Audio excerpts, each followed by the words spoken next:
বিপ্লবী ক্ষুদিরাম বসুর প্রয়াণ দিবসেও ভাষা সন্ত্রাসের অভিযোগে সরব মুখ্যমন্ত্রী। একটা কথা লিখে সম্প্রতি একটি হিন্দি ছবিতে বিপ্লবী ক্ষুদিরামকে সিং বলা হয়েছে। স্বাধীনতার জন্য যারা জীবন দিয়েছেন তাদের অপমান করা হচ্ছে কেন? প্রত্যেককে অমর বিপ্লবী ক্ষুদিরামকে ধরেও টানাটানি করবে ভাষা সন্ত্রাসীরা। আমাদের মেদিনীপুরের অদম্য কিশোরকে দেখানো হয়েছে পাঞ্জাবের ছেলে হিসেবে। অসহ্য।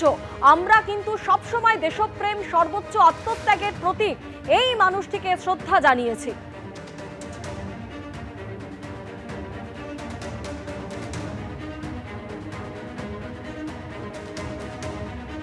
এই নিয়ে কটাক্ষ করেছে বিজেপি। সুকান্ত মজুমদার কি বলছেন শোনাবো।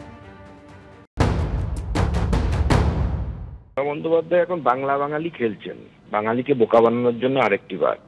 কোন সিনেমায় কাকে কি দেখানো হচ্ছে সেই যদি ইতিহাস হতো তাহলে তো অনারকলিও জীবন্ত থাকতো। কারণ আকবরের সেই অনারকলি সিনেমাতে বিখ্যাত সিনেমাতে দেখানো হয়েছিল যে দেয়াল গাথার পর অনারকলি নাকি পেছন থেকে পালিয়ে গেছিল। সিনেমাতে যেটা দেখানো হয় সেটা ইতিহাস নয়। ইতিহাস আলাদা, সিনেমা আলাদা জিনিস। গত মন কি বাতে মাননীয় প্রধানমন্ত্রী ক্ষুদিরাম বসুর নাম নিয়ে গোটা ভারতবর্ষকে ক্ষুদিরাম বসুর বিরোধ থেকে জানিয়েছে। অতএব মমতা বন্দ্যোপাধ্যায় এটাকে রাজনীতি থেকে যতটা দূরে রাখবেন আমার মনে হয় ততটাই ভালো হবে। ক্ষুদিরাম বসুর প্রয়াণ দিবসে শ্রদ্ধাঞ্জলি ঘিরেও কাঁথিতে তৃণমূল বিজেপি দ্বন্দ্ব। স্বাধীনতা সংগ্রামীকে শ্রদ্ধা জানানো নিয়ে দুপক্ষের বাকযুদ্ধ।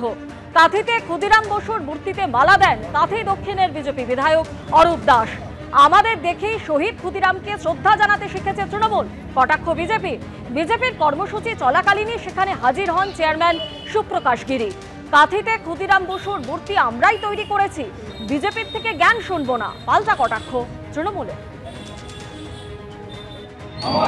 কিন্তু যে দলের কথা বললেন তারা ভারতবর্ষকে মা হিসেবে পুজো করে না, প্রণাম করে না, শ্রদ্ধা জানায় না। তারা বহু জায়গাতে দলীয় পতাকা স্বাধীনতা সংগ্রামীদের হাতে তারা ধরিয়ে দেয়। তাদের নেত্রী যে স্বাধীনতা সংগ্রামীদের সমকক্ষ বহু জায়গাতে ব্যানারে পোস্টারে করেছে, সেটা কিছু কার্যকর্তাদের দুর্বুদ্ধি হতে পারে। ভুল তো অন্যায় নয়, ভুল শুধরে নেওয়ার মধ্য দিয়ে মহত্ব থাকে।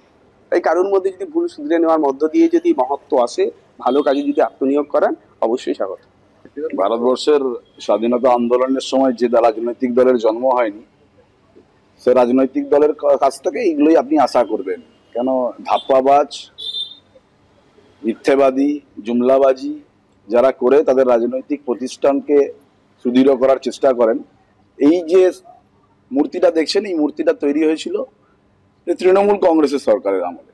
তাদের নেতা যারা এখন এলওপি আছেন, তিনি যখন তৃণমূল কংগ্রেসে ছিলেন, এই পৌরসভার দায়িত্বে ছিলেন, তখন এই মূর্তির প্রতিষ্ঠা হয়েছিল। তাই এখানে দেখুন, আমি এখানে বিজেপি তৃণমূল করতে আসিনি।